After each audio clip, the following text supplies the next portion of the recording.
হাবিব আর কানতে হবে না, আর কানতে হবে না, আর কানতে হবে না। হাবিব এবার মাথা উঠান, এবার মাথা উঠান। ইরফা রাসাক ইশফাতু শাফা, আপনি সুপারিশ করেন, আমি আল্লাহ ঘোষণা দিলাম আপনার সকল সুপারিশ আমি মঞ্জুর করব। আরো আরো আরো জোরে। আমার নবী আল্লামা বদরুদ্দিন আইনি রহমাতুল্লাহি আলাইহি উমদাতুল কারির ভিতরে ঘোষণা লিখেছেন, আল্লাহর নবী হাসরের ময়দানে 6 প্রকারের সুপারিশ করবেন। কয়টা? 6 প্রকারের সুপারিশ হবে আমার নবীর। ও মুসলমান, এর মধ্যে এটা হলো সবচেয়ে বড় সুপারিশ, কারণ এটা শুধু নবীর উম্মতি উপভোগ করবে না, সুফল শুধু নবীর উম্মতেই পাবে না, গোটা মানব জাতি ওই হাসরের ময়দানে নবীর সুপারিশের মাধ্যমে বিচারের কার্যক্রম আল্লাহ শুরু করবেন, সবাই উপভোগ করবেন। এই জন্য আল্লাহ রাব্বুল আলামিন আমার হাবিবকে, আমার আপনার নবীকে, বিশ্ব নবীকে, রাহমাতুল লিল আলামিনকে শ্রেষ্ঠ বানাইছেন। এই শ্রেষ্ঠত্ব আল্লাহ রূহের জগতে প্রমাণ করেছেন, শ্রেষ্ঠত্ব আল্লাহ দুনিয়ার জমিনে প্রমাণ করেছেন, শ্রেষ্ঠত্ব আল্লাহ রওজায়ে আতহারে প্রমাণ করে। আমার আপনার নবীর শ্রেষ্ঠত্ব মহান আল্লাহ প্রমাণ করবেন। ওই দিন আমার নবী সুপারিশ করবে, নবীর সুপারিশে জান্নাতীরা জান্নাতে চলে যাবে। আর ওই দিন কাফের বেঈমানেরা আবু জাহেল, আবু লাহাব, উতবা, শাইবা, ওয়ালিদ ইবনে মুগীরা, আসিম ইবনে ওয়াইল, আখনাস বিন শুরাইক, উকবা ইবনে আবি মুয়তারা ওই দিন আমার নবীর এই অবস্থা দেখে শুধু আফসোসের হাত কামড়াইবে, আফসোস করবে আর হাত কামড়াইবে।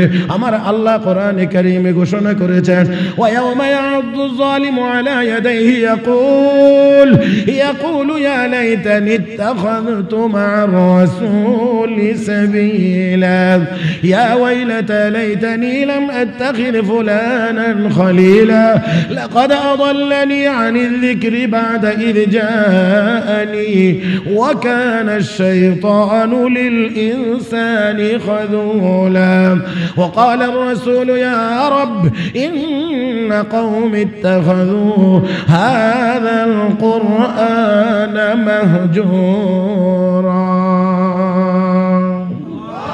ওই দিন কাফের বেঈমানেরা জালিমেরা আফসোস করে করে হাত কামড়াইবে আর বলবে, ইয়া লাইতানি ইত্তাখাযতু মা'আর রাসূলি সাবিলা, হায় রে, রাসূলের সাথে যদি আমাদের সম্পর্কটা ভালো থাকতো, আজকে আমাদের এই করুণ পরিণতি হইতো না, আমরাও তো মুহাম্মদের কাছেই থাকতে পারতাম, তার সুপারিশে আমরাও জান্নাতে যাইতে পারতাম। কিন্তু ওই দিন আফসোস করলে কোনো কাজ হবে? বলেন না, কোনো কাজ হবে? الحق بشيرا ونذيرا وداعيا إلى الله بإذنه وسراجا منيرا صلى الله تعالى عليه وعلى آله وأصحابه وبارك وسلم تسليما كثيرا.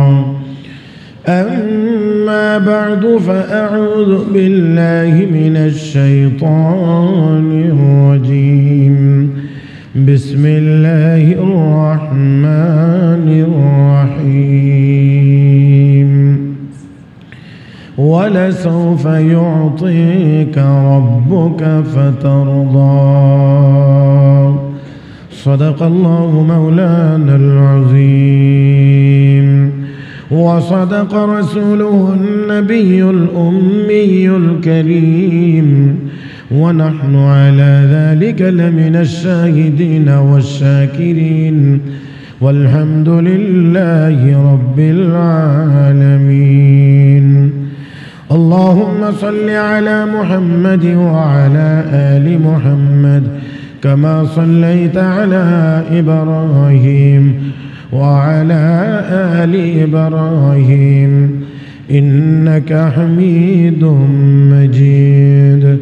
اللهم بارك على محمد وعلى آل محمد كما باركت على إبراهيم وعلى آل إبراهيم إنك حميد مجيد. محترم মুসল্লিয়ান کرام, আল্লাহ রাব্বুল আলামিনের দরবারে শুকরিয়া আদায় করছি, যিনি আমাদেরকে অত্যন্ত দয়া করে, মায়া করে, মেহেরবানি করে পবিত্র জুমার দিনে জুমার নামাজ আদায়ের উদ্দেশ্যে মসজিদে আসার বসার তৌফিক দান করেছেন। মহব্বতের সাথে সবাই উচ্চ আওয়াজে পড়ি আলহামদুলিল্লাহ। ছোট্ট এখানে আয়াত তিলাওয়াত করেছি, সূরাতুদ দুহা 30 নম্বর পারায় অবস্থিত। এই সূরার একেবারেই ছোট্ট একখানা আয়াত মাত্র তিলাওয়াত করেছি। আয়াতে কারিমাকে সামনে রেখে আপনাদের খেদমতে কয়েকটি কথা বলার আশা করেছি। আল্লাহ যেন বলবার, শুনবার, বুঝবার এবং আমল করবার তৌফিক দান করেন, বলি আমিন। আয়াতে কারিমার ভিতরে আল্লাহ রাব্বুল আলামিন ঘোষণা করছেন, ওয়ালা সাউফা ইউতিকা রাব্বুকা ফাতারদা। হাবিব, আপনার রব আপনাকে অচিরেই এমন নিয়ামত দান করবেন যেই নিয়ামত পেয়ে আপনি আপনার রবের উপরে সন্তুষ্ট হয়ে যাবেন। কথাটা আল্লাহ রাব্বুল আলামিন কখন বলেছিলেন? কয়েকদিন নবীর উপরে ওহী নাজিল বন্ধ থাকলে মক্কার কাফির বেঈমানেরা এটাকে কেন্দ্র করে নবীকে কষ্ট দেওয়ার জন্য মাঠে ময়দানে নেমেছে। তারা বলতে শুরু করেছে যে মুহাম্মদের আল্লাহ আর এখন মুহাম্মদের কোনো খোঁজ খবর নেয় না। সবাই বলবেন না নাউজুবিল্লাহ। মুহাম্মদের আল্লাহ মুহাম্মদকে ছেড়ে দিয়েছে, মুহাম্মদের আল্লাহ এখন মুহাম্মদের আর কোনো খোঁজ খবর নেয় না সাল্লাল্লাহু আলাইহি ওয়াসাল্লাম। এই কথাগুলো আস্তে আস্তে আস্তে আস্তে করে আমার আপনার নবীর কান পর্যন্ত এসে পৌঁছে গেছে। নিশ্চয়ই কষ্ট লাগারই তো কথা। তারপরেও আবার তারা বলারও একটা ভঙ্গি আছে, খুব আনন্দ উল্লাস করে তারা বলে, একে অপরকে এই কথাটা শোনায়। শুনছো? বলে কি, মুহাম্মদের আল্লাহ তো এখন আর মুহাম্মদের খোঁজ খবর নেয় না। দেখেন, কয়েকদিন ওহী নাজিল বন্ধ, এই সুযোগটাই তারা গ্রহণ করেছে নবীকে কষ্ট দেওয়ার জন্য। একটা গ্রুপ ছিল খুবই সক্রিয়, যারা আমার আপনার নবীকে বেশি পরিমাণে কষ্ট দিত। তবে কথা হলো, যারা আমার আপনার নবীকে বেশি পরিমাণে কষ্ট দিয়েছে, বেশি পরিমাণে কষ্ট দিয়েছে, একজনের পরিণতিও ভালো হয় নাই। আল্লাহ রাব্বুল আলামিন সবগুলোকেই অপমান অপদস্থ করেছেন। উহুদের যুদ্ধে এক কমবক্ত, নাম তার আব্দুল্লাহ বিন কামিয়া বা আব্দুল্লাহ বিন কুমাইয়া। এই ব্যক্তিটা আমার আপনার নবীর মাথার উপরে পাথর আঘাত করেছিল, পাথরের আঘাত। যেই পাথরটা গিয়ে আমার নবীর মাথার হেলমেটের মধ্যে পড়েছিল, আর পাথরটা মেরে সে অত্যন্ত গর্ব করে বলছিল, খুদ হাযা ওয়া আনা ইবনু কামিয়া। ও মুহাম্মদ, জোরে কোন সাল্লাল্লাহু আলাইহি ওয়াসাল্লাম, আমার পক্ষ থেকে এই আঘাতটা গ্রহণ করো। কথার ভঙ্গিটা কি? খুদ হাযা, এই নাও, আমি মারলাম তোমাকে, আর আমাকে চিনে রাখো, আমি হলাম ইবনে কাবিয়া। আল্লাহর নবীর মাথা মুবারকে এই হেলমেটের উপরে গিয়ে এই পাথর পড়ার কারণে হেলমেট ভেঙে দুটি কড়া এই দিক দিয়ে আমার নবীর মাথা মুবারকে বিদ্ধ হয়েছিল। পাথরটা গড়ায়া পড়ার সময়ে নবীর দান্দান মুবারক শহীদ হয়েছিল। তাহলে আঘাতটা নিশ্চয়ই শক্ত আঘাতই করেছিল। সেই জন্য খুব গর্ব করেই বলছিল, খুদ হাযা, আমার পক্ষ থেকে তা গ্রহণ করো।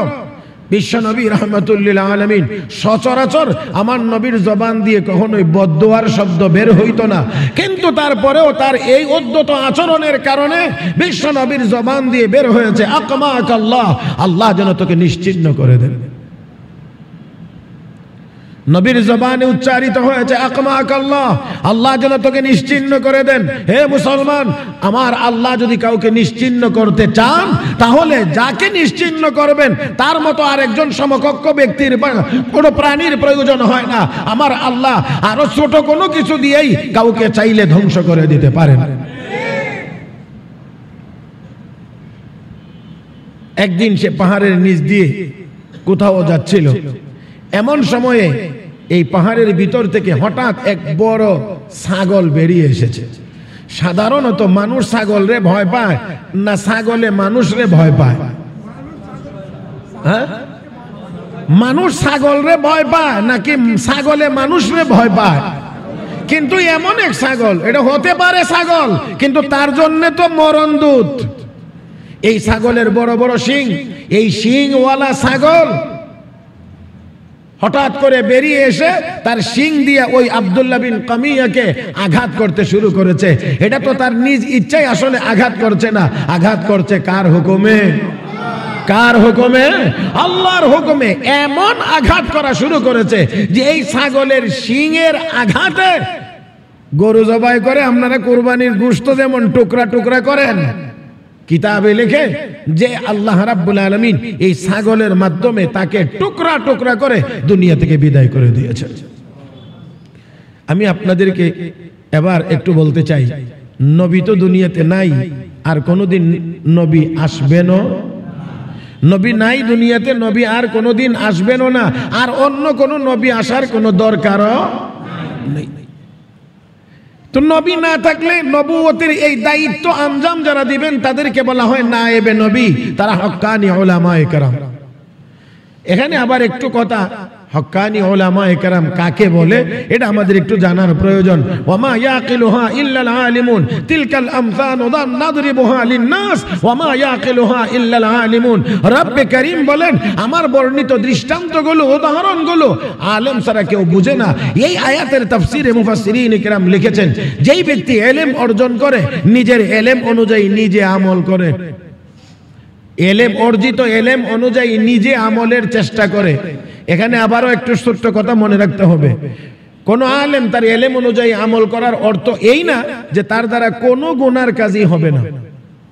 এই কথাটা ভালো করে খেয়াল রাখতে হবে। কোন আলেম তার ইলম অনুযায়ী আমল করার অর্থ এই নয় যে তার দ্বারা কখনোই কোনো গুনার কাজ হবে না, এমন না। হ্যাঁ, গুনার কাজ হয়ে যাইতে পারে, তওবা করে আবার জায়গায় ফিরে চলে আসবে। কোন আলেম কবিরা গুনার উপরে চলমান থাকতে পারে না। গুনাহ মাঝে মাঝে বা হঠাৎ হয়ে যাওয়া এক জিনিস, আর গুনার উপরে প্রতিষ্ঠিত থাকা আরেক জিনিস। তো দেখেন, ইলম অনুযায়ী আমল করে, শুধুমাত্র নিজে আমল করে না, পুরা উম্মাহকে, গোটা উম্মতকে সেই ইলম অনুযায়ী আমল করানোর জন্য সে চেষ্টা করে। যে যেইভাবে পারে চেষ্টা করে, কেউ কলমের মাধ্যমে চেষ্টা করে, কেউ জবানের মাধ্যমে চেষ্টা করেন, কেউ পড়ানোর মাধ্যমে চেষ্টা করেন, কেউ পীর মুরিদির মাধ্যমে চেষ্টা করেন। যে যেইভাবে পারেন নিজের ইলম অনুযায়ী নিজে আমল করবে এবং অন্যদেরকে আমলে উদ্বুদ্ধ করার চেষ্টা করবে। এই দুই গুণ যার মধ্যে থাকবে, বুঝতে হবে সে হক্কানি আলেম। প্রথম নাম্বার, ইলম অনুযায়ী কি করতে হবে? নিজের মধ্যে আমল থাকতে হবে, নিজের মধ্যে আমল থাকতে হবে। এখন কথা হলো কতটুকু পরিমাণ আমল থাকতে হবে। সর্বনিম্ন হলো ফরজ ওয়াজিব সুন্নতে মুআক্কাদা। ফরজ ওয়াজিব সুন্নতে মুআক্কাদার উপরে নিয়মতান্ত্রিক আমল থাকতে হবে। নফল মুস্তাহাবের উপরে যথাসম্ভব আমল থাকতে হবে। নফল মুস্তাহাবের উপরে যথাসম্ভব আমল থাকতে হবে। আর ওইগুলো তো অবশ্যই বাধ্যতামূলক। নফল ইবাদত বন্দেগীর উপরেও তার আমল থাকতে হবে। মুহতারাম হাজরিন, যতক্ষণ পর্যন্ত একজন মানুষ নফল আমলে অভ্যস্ত না হবে, ততক্ষণ পর্যন্ত সে আল্লাহর বেশি প্রিয় হইতে পারবে না। কি হতে পারবে না? তো যাক, ইলম অনুযায়ী আমল করা, উম্মতকে সেই আমলে উদ্বুদ্ধ করার চেষ্টা করা, এই গুণ যার মধ্যে থাকবে সে হলো হক্কানি আলেম। তো নবী দুনিয়াতে নাই, নায়েবে নবী হক্কানি উলামায়ে কেরাম দুনিয়াতে এখনো আছেন। মুহতারাম হাজরিন, নবীকে যারা কষ্ট দিয়েছিল তাদের যেই পরিণতি, কিয়ামত পর্যন্ত হক্কানি উলামায়ে কেরামকে যারা অন্যায়ভাবে কষ্ট দেবে তাদের হবে একই পরিণতি। আল্লাহ আমাদের সবাইকে বুঝার তৌফিক দান করুন, বলি আমিন। তো বিশ্ব নবী ওই আব্দুল্লাহ বিন কামিয়াকে লক্ষ্য করে তখন আল্লাহর নবীও বলে ফেলেছিলেন, যখন সে বলছিল খুদ হাযা ওয়ানা ইবনু কামিয়া, হে মুহাম্মদ, আব্দুল্লাহর ছেলে মুহাম্মদ, আমার পক্ষ থেকে এই হামলাটা গ্রহণ করো। ঠাট্টা করে, উপহাস করে বলেছিল। আমার নবী জবাব বলেছিলেন, আকমাক আল্লাহ, আল্লাহ তোকে নিশ্চিহ্ন করে দেখ। আল্লাহ তাকে অবশ্যই নিশ্চিহ্ন করে দিয়েছেন। মুহতারাম হাজরিন, আমরা এমনও দেখেছি আল্লাহ ওয়ালাদের শুধু বদনজর পড়ার কারণে সুস্থ থাকতে পারে নাই, পাগল হয়ে গিয়েছে, সে আর স্বাভাবিক জীবন যাপন করতে পারে নাই। আল্লাহ রাব্বুল আলামিন আমাদের সবাইকে বোঝার তৌফিক দান করুন, সবাই বলি আমিন। তো রাসূল আরবি সাল্লাল্লাহু আলাইহি ওয়াসাল্লামকে তারা কষ্ট দিতে শুরু করলো। যখন ওহী নাজিল বন্ধ কয়েকদিন বলতে শুরু করেছে মুহাম্মদের আল্লাহ মুহাম্মদকে ছেড়ে দিয়েছে। আল্লাহর নবীর কানে আওয়াজ আসলে একটু বাড়াইতে, আল্লাহর নবীর কানে আওয়াজ আসলে রাহমাতুল লিল আলামিনের চেহারাখানা মলিন, নবীর মনে একটু কষ্ট। বিশ্ব নবী রাহমাতুল লিল আলামিনের চেহারা মুবারক মলিন হবে, নবীর মনের ভিতরে কষ্ট থাকবে। এটা কি আমার আল্লাহর কাছে ভালো লাগে? বলেন না ভালো লাগে? নবী এই কষ্ট নিয়েই আছেন। এর ভিতরে নবীর আপন চাচি আবু লাহাবের স্ত্রী উম্মে জামিল একদিন ডাক দে, ভাতিজা, ও ভাতিজা দাঁড়াও। আল্লাহর নবী চিন্তা করেন, এত সুন্দর করে আমাকে আমার চাচি ডাকতেছে, মনে হয় কোনো ভালো কথাও বলতে পারে। হে মুসলমান, এই মহিলাটা আমার নবীর চলার পথে কাঁটা দিয়ে রাখতো, রাস্তায় কাঁটা দিয়ে রাখতো। আমার নবীর পায়ে কাঁটা বিদ্ধ হলে মহিলাটি জানালার ফাঁক দিয়ে তাকিয়ে তাকিয়ে খিলখিল করে হাসতো, আনন্দ উপভোগ করত। আমার ভাইয়েরা, আমার বন্ধুরা, ওই মহিলাটি ডাকে, ভাতিজা দাঁড়াও। আল্লাহর নবী মনে মনে চিন্তা করলেন নিশ্চয়ই কোনো ভালো কিছু হবে। কিন্তু কাছে আসার পরে ওই মহিলাটি ডাক দিয়ে, কো ভাতিজা, শুনলাম এখন নাকি তোমার আল্লাহ এখন আর তোমার কোনো খোঁজ খবর নেয় না। ও ভাতিজা, আরো শুনলাম এতদিন পর্যন্ত তোমার কাছে যেই শয়তানটা আগমন করতো, এই শয়তানটা বলে এখন কয়েকদিন যাবত আর আসে না। এত আসতে নি নাউজুবিল্লাহ। তার ভাষায় জিবরাইলকে সে শয়তান বলে বুঝাইতে চায়। তার ভাষায় জিবরাইল মানে হলো শয়তান। ও ভাতিজা, শুনতে পারলাম তোমার কাছে এতদিন যে শয়তানটা আগমন করতো, এটা বলে এখন আর আসে না। রহমতের নবী বড় ব্যথা পাইলেন, বড় ব্যথিত হইলেন, বেশি কষ্ট পাইলেন। কারণ কথাটা তো বলেছে আপন মানুষ, কাছের মানুষ। আল্লাহর নবী চরমভাবে যখন ব্যথিত, আল্লাহর নবীর চেহারাখানা যখন মলিন, আল্লাহ রাব্বুল আলামিন আরশের মালিক তখনই আমার নবীকে সান্ত্বনা দিয়ে কাফের বেঈমানদের এই কথাগুলোর জবাব দিয়ে পবিত্র কোরআনে সূরাতুদ দুহা নাজিল করেছেন। আল্লাহ রাব্বুল আলামিন এই সূরা নাজিল করে কাফের বেঈমানদের ওই কথাগুলোর জবাব দিয়েছেন। আমার নবীর চেহারা মুবারককে আমার আল্লাহ আরো উজ্জ্বল করে দিয়েছেন, আমার নবীর মনকে সান্ত্বনা দিয়েছেন। রব্বে কারীম বলেন ওয়াদ দুহা, আল্লাহর নবীকে আল্লাহ রাব্বুল আলামিন বলেন, হাবিব দুহার কসম, ওয়াল লাইলি ইযা সাজা, অন্ধকার রাতের কসম। আমার ভাইরা দুহা বলে আল্লামা ফখরুদ্দিন রাজি রাহমাতুল্লাহি আলাইহি তাফসীরে কবীরের ভিতরে লিখেছেন, আল্লাহ দুহা বলে আমার নবীর সুন্দর চেহারা মুবারকের কসম করেছেন। ওয়াল লাইলি ইযা সাজা, অন্ধকার রাত বলে আমার আল্লাহ নবীর কালো কালো চুল মুবারকের কসম করেছেন। দুটোটাকে যদি মিলায়া একসাথে বলেন তাহলে বলা যায় আমার আল্লাহ তার হাবিবের সৌন্দর্যের শপথ করেছেন। সৌন্দর্যের কসম করে আল্লাহ বলেন, মা ওয়াদ্দাকা রাব্বুকা ওয়া মা কালা, হাবিব আপনার রব আপনাকে ছেড়ে দেয় নাই, আপনার উপরে অসন্তুষ্ট হয় নাই। আল্লাহু আকবার। কাফের বেঈমানরা ছেড়ে দিয়েছে, খোঁজ খবর নেয় না। আর আমার আল্লাহ হাবিব আমি কসম করে বলছি, আপনার সৌন্দর্যের কসম, আপনার নুরানি চেহারার কসম, আপনার কালো কালো চুলগুলোর কসম করে আমি আল্লাহ বলছি, মা ওয়াদ্দাকা রাব্বুকা ওয়া মা কালা, আপনার রব আপনাকে ছেড়ে দেয় না, আপনার উপরে অসন্তুষ্ট হন নাই। না না, নবীর উপরে আল্লাহ অসন্তুষ্ট হতে পারেন না, কোন নবীর উপরে আল্লাহ অসন্তুষ্ট হন না। আমার ভাইয়েরা, আল্লাহর সাথে নবীর সাথে সম্পর্ক বড় গভীর, মহব্বতের সম্পর্ক। এই জন্য আল্লাহ কখনো কখনো একটু অভিমান করেন। কি কি কি কি অভিমান? আমি যতদূর বুঝি অভিমান আর রাগ দুইটা এক জিনিসের নাম না। অভিমান হয় যেখানে মহব্বত ভালোবাসার পরিমাণ বেশি, সেখানে অভিমান হয় বেশি। আর শত্রুতামির সাথে রাগের সম্পর্ক, যার সাথে যারে দেখতে যত খারাপ লাগে তার সাথে রাগ তত বেশি করে। কথা কয় না? হ্যাঁ, অভিমান। এই জন্যে স্বামী স্ত্রীর মধ্যে সবচেয়ে বেশি মহব্বত। দুনিয়ার যত সম্পর্ক আছে সবচেয়ে শ্রেষ্ঠ সম্পর্কের নাম হলো স্বামী স্ত্রীর সম্পর্ক। এখানে মহব্বত বেশি, এই জন্য এখানে অভিমানও বেশি। আর কথা কয় না, কারণে অকারণে গাল ভুলাইব, কথা বুঝে না? হ্যাঁ, কারণে। এটা যে আবার শুধু মহিলারা তা না, আমরা পুরুষরাও মাঝে মাঝে কথা কয় না, সময় বুঝা ভাব বুঝা দেখবেন একটু কেমন করে জানি থাকে, তার মানে হইলো একটু আরেকটু কি এটা আর বোঝানো যাবে না, এটা যারা বুঝবার তারা বুঝে নিতে হবে। মুহতারাম হাজরিন, তো এই সম্পর্কটা বড় গভীর সম্পর্ক, মহব্বতের সম্পর্ক। আল্লাহ রাব্বুল আলামিনও এটাকে মহব্বতের সম্পর্ক ঘোষণা করেছেন, রহমতের সম্পর্ক ঘোষণা করেছেন। ওয়ামিন আয়াতিহি আন খালাকা লাকুম মিন আনফুসিকুম আজওয়াজা লিতাসকুনু ইলাইহা ওয়া জাআলা বাইনাকুম মাওয়াদ্দাতান ওয়া রাহমা ইন্না ফি যালিকা লাআয়াতিন লিকাওমিন ইয়াতাফাক্কারুন।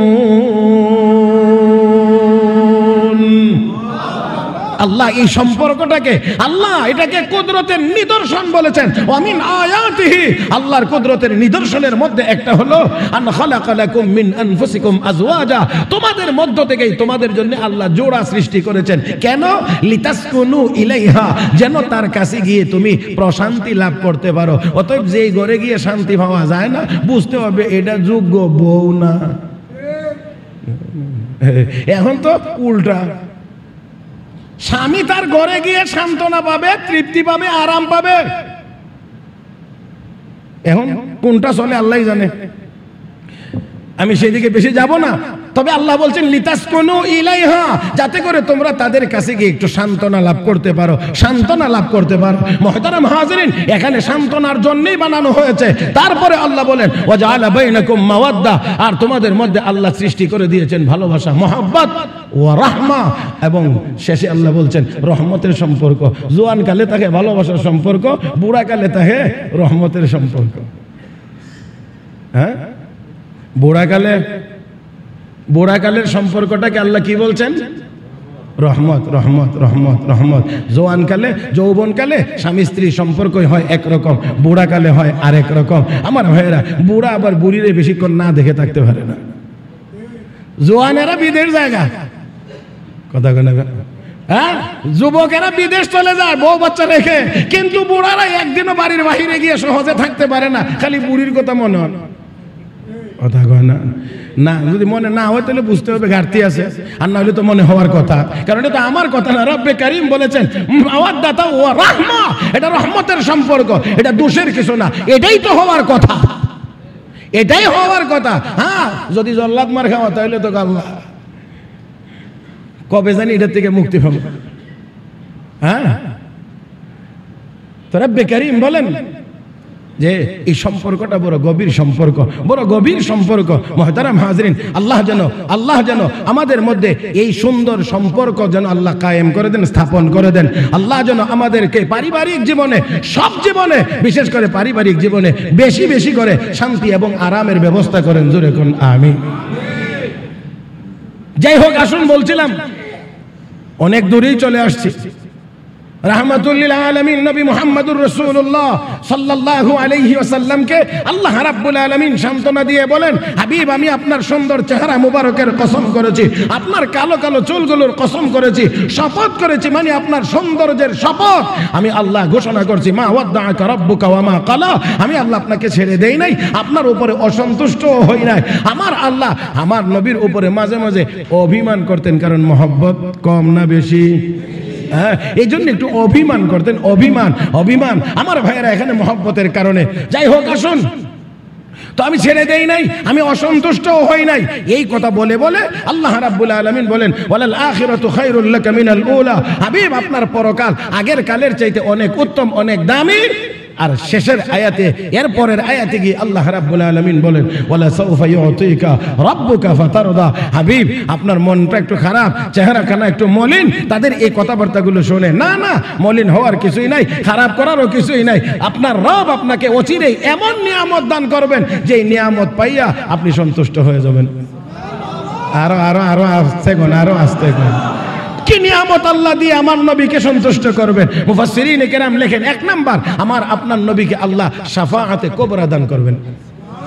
বড় শাফাত, বড় শাফাত, বড় সুপারিশ। এটা হলো যেই সময়ে সকল পয়গম্বরেরা থরথর করে কাঁপবে, ওই সময় আমার নবী আল্লাহর দরবারে মাকামে মাহমুদে সিজদায় পড়ে কাঁদবেন, আর আল্লাহর পক্ষ থেকে ঘোষণা হবে, হাবিব ইরফা রাসাক ইশফা তুশাফা ওয়াসাল তুতা, হাবিব মাথা উঠান, সুপারিশ করেন, আপনার সকল সুপারিশ মঞ্জুর করা হবে। হাশরবাসীরা আদম আলাইহিস সালাম থেকে নিয়ে ঈসা আলাইহিস সালাম পর্যন্ত সবার কাছেই যাবে, কেউ ওই মুহূর্তে সুপারিশ করার সাহস করবে না। এটাকেই বলা হয় শাফাআতে কুবরা, বড় সুপারিশ, বড় শাফাআত। কারণ এই শাফাআত শুধু আমরা নবীর উম্মত, আখিরি নবীর উম্মতেরাই শুধু তার সুফল ভোগ করব না, আদম আলাইহিস সালাম থেকে শুরু করে কিয়ামত পর্যন্ত আনেওয়ালা সকল মানুষ আমার নবীর এই সুপারিশের সুফল ভোগ করবে। কারণ তার আগে বিচারই শুরু হবে না, বিচারই শুরু হবে না। সবাই ঘুরতে থাকবে, সবাই গিয়ে বলবে শুধু সুপারিশটা এটাই করেন যে অন্তত বিচারটা যেন হয়ে যায়, আল্লাহ যেন বিচার করে ফেলেন। এই জন্যে অপেক্ষায় থাকতে হবে দীর্ঘ সময় পর্যন্ত। সর্বশেষ আমার আপনার নবী মাকামে মাহমুদে সিজদায় পড়বেন, আর আল্লাহর নবী বলেন, আমি আল্লাহর এত বেশি প্রশংসা করব, এত বেশি প্রশংসা করব। কোন শব্দে আমি আল্লাহর প্রশংসা ওই সময়ে করব, এই শব্দগুলো এখনো আমার জানা নাই। আমার আল্লাহ আমাকে তখন শিখাইবেন, আর আমি আল্লাহর শিখানো শব্দের মাধ্যমে আল্লাহর প্রশংসা করতে থাকবো। আল্লাহ রাসূল বলেন, আল্লাহ আমাকে শিখাইয়া দিবেন এই শব্দে, এই শব্দে আমার প্রশংসা। আর আল্লাহ নবী সিজদায় পড়ে আল্লাহর প্রশংসা শুরু করবেন। যখন আল্লাহ তার হাবিবের জবান থেকে এত অধিক পরিমাণ এবং উচ্চ মাত্রার প্রশংসা শুনতে থাকবে, তখন আল্লাহর রাগ আস্তে আস্তে করে, দুনিয়াতে আপনারা দেখবেন কেউ যদি রাগান্বিত হয় আর তার পাশে যদি কেউ দাঁড়ায় আস্তে আস্তে করে তার কিছু প্রশংসা শুরু করে, তো দেখবেন আস্তে সেও ঠান্ডা হয়ে যায়, ঠান্ডা হয়ে যায়। এই জন্যে আল্লাহর কাছে কিছু চাওয়ার আগে আল্লাহর প্রশংসা করার নিয়ম। সূরা ফাতিহা নামে একটা সূরা আছে নি, এই সূরার অনেকগুলো নাম আছে। আল্লামা কাজী বাইজাভী রাহমাতুল্লাহ আলাইহি তাফসীরে বাইজাভীর ভিতরে এই সূরা ফাতিহার 14টা নাম উল্লেখ করেছেন, 14টা। এর মধ্যে একটা নাম হলো তালিমুল মাসআলা। সূরা ফাতিহার যতগুলো নাম, এর মধ্যে একটা হলো তালিমুল মাসআলা, চাওয়ার পদ্ধতি শিক্ষা দেওয়া। এই সূরার মাধ্যমে আল্লাহর বান্দাদেরকে আল্লাহর কাছে কেমনে চাইতে হবে এই চাওয়ার পদ্ধতি আল্লাহ শিক্ষা দিয়েছেন। প্রথমেই সূরা ফাতিহা দেখেন, আলহামদুলিল্লাহি রাব্বিল আলামিন আর রহমানির রহিম মালিকি ইয়াউমিদ্দিন। প্রথমেই আল্লাহ তোমার জন্য সমস্ত প্রশংসা, তুমি রব্বুল আলামিন, তুমি রহমান, তুমি রহিম, তুমি কিয়ামত দিবসের মালিক। আল্লাহর গুণগান, আল্লাহর বড়ত্ব আর মাহাত্ম্য সবগুলো উপস্থাপনের পরে এবার বান্দা কয় কি, ইয়াকা নাবুদু ওয়া ইয়াকা নাস্তাঈন। আল্লাহ তুমি তো আল্লাহ, তোমার জন্য সমস্ত প্রশংসা। কেন? তুমি রব্বুল আলামিন, গোটা জগতের পালনেওয়ালা।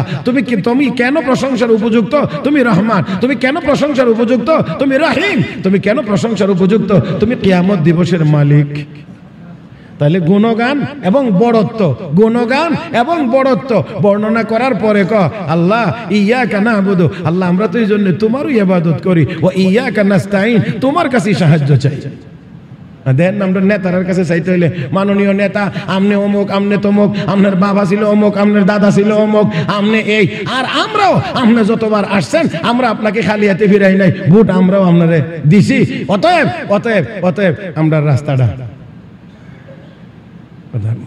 কথা বুঝেন নাই মনে হইতেছে, হ্যাঁ আমাদের ব্রিজটা তা আগে আমনে অমুক, আমনে তমুক, আমনে এই, আমনে সেই, আমনে এটা, আবার সাথে সাথে আবার আমরা আপনারই সাথে আসি। যতবার আপনি দাঁড়াইছেন নির্বাচনে আমরা আপনারই ভোট দিলেও দিছে, না দিলে না দিছে, তারপরেও বলে দিছি। তবে এখন আমাদের নিবেদন, আমাদের আবেদন হলো আমাদের এই ব্রিজটার দরকার, ঠিক না? তো এখানেও বান্দা গিয়ে মালিক ইয়াউমিদ্দিন, আল্লাহ তুমি কিয়ামত দিবসের মালিক। এই জন্য ইয়াকা না'বুদু, কেবল তোমার ইবাদত আমরা করি এবং করব, ওয়া ইয়াকা নাস্তাঈন, তোমার কাছে সাহায্য চাই এবং চাইবো। অতএব এখন আল্লাহ সাহায্য চাই। কি সাহায্য? ইহদিনাস সিরাতাল মুস্তাকিম, আল্লাহ আমাদেরকে জান্নাতের পথ দেখাও। কোন দিকের পথ? সবাই না বললে হবে না। কোন দিকের পথ? সিরাতে মুস্তাকিমের এক মাথা হলো দুনিয়া আর এক মাথা হলো জান্নাত। সোজা ব্যাখ্যা, সোজা ব্যাখ্যা। রাস্তার এক মাথা হলো দুনিয়া আর এক মাথা জান্নাত। অতএব এই রাস্তায় যারা উঠবে তারা জান্নাতের পথে। আল্লাহ ওই জান্নাতের পথটা আমরা তোমার কাছে চাই। এতক্ষণ যে তোমার প্রশংসা করলাম, তোমার বরত্বের বর্ণনা করলাম, তোমার ওই গোলামি করে কথা প্রকাশ করলাম, তোমারই কাছে সাহায্য চাই বললাম, আল্লাহ এখনো চাই আমাদেরকে হেদায়েত দাও, জান্নাতের পথে আমাদেরকে উঠায়া দাও। আল্লাহ এত প্রশংসা শোনার পরে, এত বড়ত্বের কথা শোনার পরে বান্দার আবার স্বীকারোক্তি বা ওয়াদা, আল্লাহ তোমার ইবাদত করি এবং করব, আমরা করব, তোমারই কাছে সাহায্য চাই এবং চাইবো। তারপরে গিয়ে যখন কয় ইহদিনাস সিরাতাল মুস্তাকিম, আল্লাহ কয় হাযা বাইনি ওয়া লিআবদি মা সাআল, এটা আমি আল্লাহর একান্ত বিষয়, তবে আমার বান্দা যা চাইছে আমি আল্লাহ আমার বান্দাকে তা দান করব।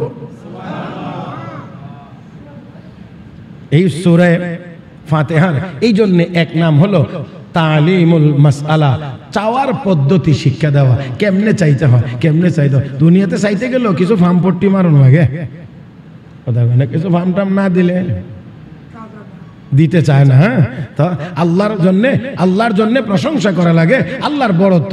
এই জন্য যে কোনো দোয়ার শুরুতে আল্লাহর প্রশংসা থাকা চাই। হ্যাঁ, আল্লাহর প্রশংসা থাকা চাই। মুহতারাম হাজরিন, বিশ্ব নবী রাহমাতুল্লিল আলামিন নবী মুহাম্মদুর রাসূলুল্লাহ সাল্লাল্লাহু আলাইহি ওয়াসাল্লামকে আল্লাহ রাব্বুল আলামিন বলেন, হাবিব হাবিব, আপনাকে এমন নিয়ামত দেওয়া হবে, সন্তুষ্ট হবেন। কি সেটা হলো আপনাকে শাফাআতে কুবরা দেওয়া হবে, বড় সুপারিশ করার ক্ষমতা এবং অধিকার আপনাকে দেওয়া হবে। রাহমাতুল্লিল আলামিন আল্লাহর প্রশংসা করতে থাকবেন, আল্লাহর রাগ থামবে। এবার আল্লাহ বলবেন, ইরফা রাসাক, হাবিব আর কানতে হবে না, আর কানতে হবে না, আর কানতে হবে না। হাবিব এবার মাথা উঠান, এবার মাথা উঠান। ইরফা রাসাক ইশফাতু শাফা, আপনি সুপারিশ করেন, আমি আল্লাহ ঘোষণা দিলাম আপনার সকল সুপারিশ আমি মঞ্জুর করব। আরো আরো আরো জোরে। আমার নবী আল্লামা বদরুদ্দিন আইনি রাহমাতুল্লাহি আলাইহি উমদাতুল কারির ভিতরে ঘোষণা লিখেছেন, আল্লাহর নবী হাসরের ময়দানে 6 প্রকারের সুপারিশ করবেন। কয়টা? 6 প্রকারের সুপারিশ হবে আমার নবীর। ও মুসলমান, এর মধ্যে এটা হলো সবচেয়ে বড় সুপারিশ, কারণ এটা শুধু নবীর উম্মতি উপভোগ করবে না, সুফল শুধু নবীর উম্মতেই পাবে না, গোটা মানব জাতি ওই হাসরের ময়দানে নবীর সুপারিশের মাধ্যমে বিচারের কার্যক্রম আল্লাহ শুরু করবেন, সবাই উপভোগ করবেন। এই জন্য আল্লাহ রাব্বুল আলামিন আমার হাবিবকে, আমার আপনার নবীকে, বিশ্ব নবীকে, রাহমাতুল্লিল আলামিনকে শ্রেষ্ঠ বানাইছেন। এই শ্রেষ্ঠত্ব আল্লাহ রূহের জগতে প্রমাণ করেছেন, শ্রেষ্ঠত্ব আল্লাহ দুনিয়ার জমিনে প্রমাণ করেছেন, শ্রেষ্ঠত্ব আল্লাহ রওজায়ে আতহারে প্রমাণ করে। আমার আপনার নবীর শ্রেষ্ঠত্ব মহান আল্লাহ প্রমাণ করবেন। ওই দিন আমার নবী সুপারিশ করবে, নবীর সুপারিশে জান্নাতীরা জান্নাতে চলে যাবে। আর ওই দিন কাফের বেঈমানেরা আবু জেহেল, আবু লাহাব, উতবা, শাইবা, ওয়ালিদ ইবনে মুগীরা, আসিম ইবনে ওয়াইল, আখনাস বিন শুরাইক, উকবা ইবনে আবি মুয়তারা ওই দিন আমার নবীর এই অবস্থা দেখে শুধু আফসোসের হাত কামড়াইবে, আফসোস করবে আর হাত কামড়াইবে।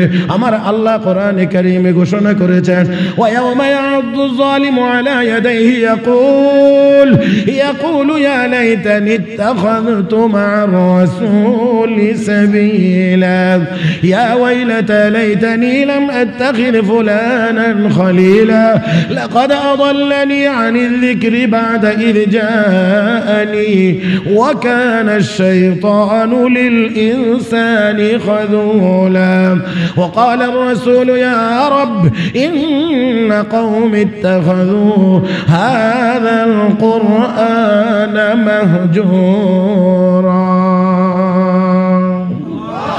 ওই দিন কাফের বেঈমানেরা জালিমেরা আফসোস করে করে হাত কামড়াইবে আর বলবে ইয়া লাইতানি ইত্তাখালতু মা'আর রাসূলি সাবিলা, হায় রে রাসূলের সাথে যদি আমাদের সম্পর্কটা ভালো থাকতো আজকে আমাদের এই করুণ পরিণতি হইতো না, আমরাও তো মুহাম্মদের কাছেই থাকতে পারতাম, তার সুপারিশে আমরাও জান্নাতে যাইতে পারতাম। কিন্তু ওই দিন আফসোস করলে কোনো কাজ হবে?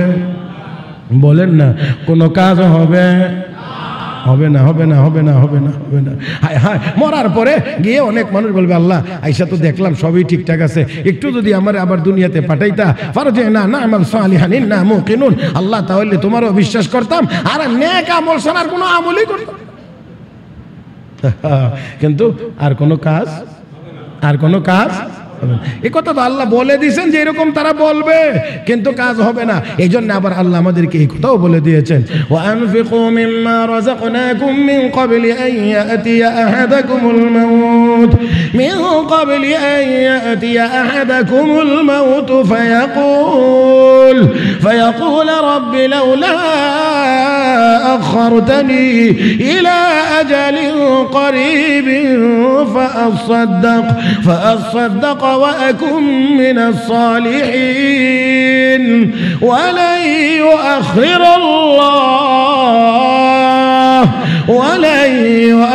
الله نفسا إذا جاء أجلها والله خبير بما تعملون।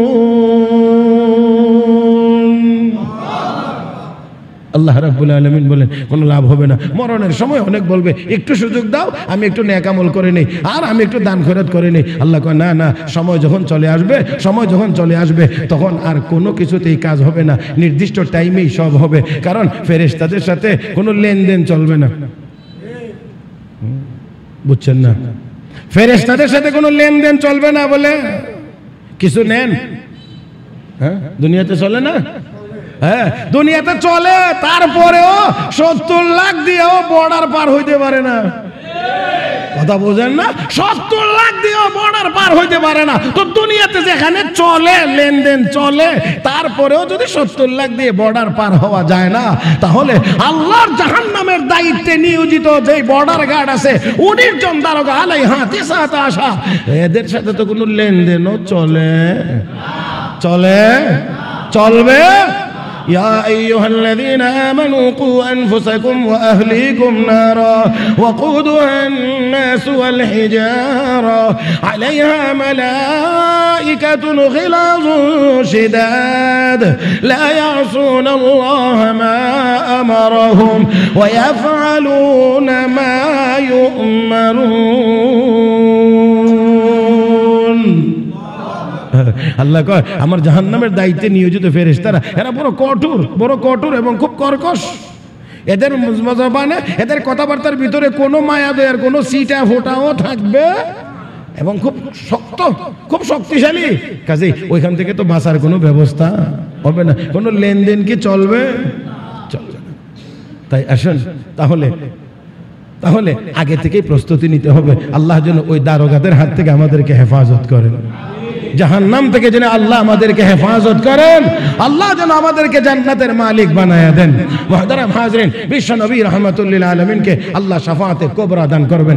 নবী এই জন্য আল্লাহ কয় এমন নিয়ামত আপনাকে দেব আপনি সন্তুষ্ট হয়ে যাবেন। মুহতারাম হাজরিন, মুফাসসিরিন ইকরাম আরো লেখেন যে আল্লাহ রাব্বুল আলামিন নবীকে নিয়ামত দিবেন, কোন নিয়ামত দিয়ে সন্তুষ্ট করবেন? সেটা হলো হাউজে কাউসার। আল্লাহ নবীকে আল্লাহ হাউজে কাউসার দান করবেন, যার মাধ্যমে নবী সন্তুষ্ট হয়ে যাবেন। হাউজে কাউসারের পানি সবাই পান করতে চাইনি না চাই না?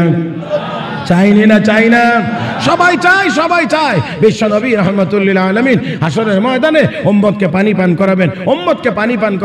মনে রাখতে হবে হাউজে কাউসারের পানি পান করতে হলে দুনিয়ার জীবনে নামাজি হওয়া লাগবে। নবীকে বলা হয়েছে আতারিফুনা ইয়াউমা ইদিন ইয়া রাসূলুল্লাহ, ওই দিনকে আপনি আমাদেরকে চিনবেন যে আমরা আপনার উম্মত, পানি যে পান করাবেন? রাসূল কয় হ্যাঁ অবশ্যই। কেমনে চিনবেন? গুররাম মুহাজ্জালিনা মিন আসারিল ওযু, ও আমার উম্মতেরা যারা নামাজ পড়বে 5 ওয়াক্ত ওযু করবে, ওযুর অঙ্গগুলোকে আল্লাহ পূর্ণিমার চাঁদের মতো উজ্জ্বল বানায় দিবেন, নূরে ঝলমল করতে থাকবে। আমি দেখে চিনবো এটা আমার উম্মত, তাহলে এক নাম্বার হলো আমাদেরকে 5 ওয়াক্তের নামাজ গুরুত্ব সহকারে আদায় করতে হবে। মুহতারাম হাজিরিন, আর একটা কাজ থেকে বেঁচে থাকতে হবে। রাহমাতুল লিল আলামিন বলেন, যারা বেদাতে লিপ্ত থাকবে, বেদাতে, আমি তাদেরকে পানি পান করাইতে চাইলেও ফেরেশতারা মাঝখানে পর্দা দিয়ে দিবে, আমি আর তাদেরকে দেখবো না। আমি তখন বলবো, ফেরেশতারা পর্দা দিলে কেন? তারা তো আমার উম্মত। না হুজুর, জানেন না, আপনি দুনিয়া থেকে চলে আসার পরে আপনার ধর্মটাকে তারা কিভাবে বিকৃত করেছে, সংযোজন বিয়োজন করেছে। যা আপনি করেন নাই তা তারা করেছে, যা আপনি বলেন নাই তা তারা বলেছে। আপনি আবার যা করেছেন সেটা আবার তারা ছাইরাও দিছে। হ্যাঁ, তাহলে এরকম সংযোজন বিয়োজন করছে। আল্লাহ রাসূল তখন বলবেন, সুহকান সুহকান লিমান গায়্যারা বাদি, দূর হও, দূর হও, যাও, আমার কাছ থেকে দূর হয়ে যাও।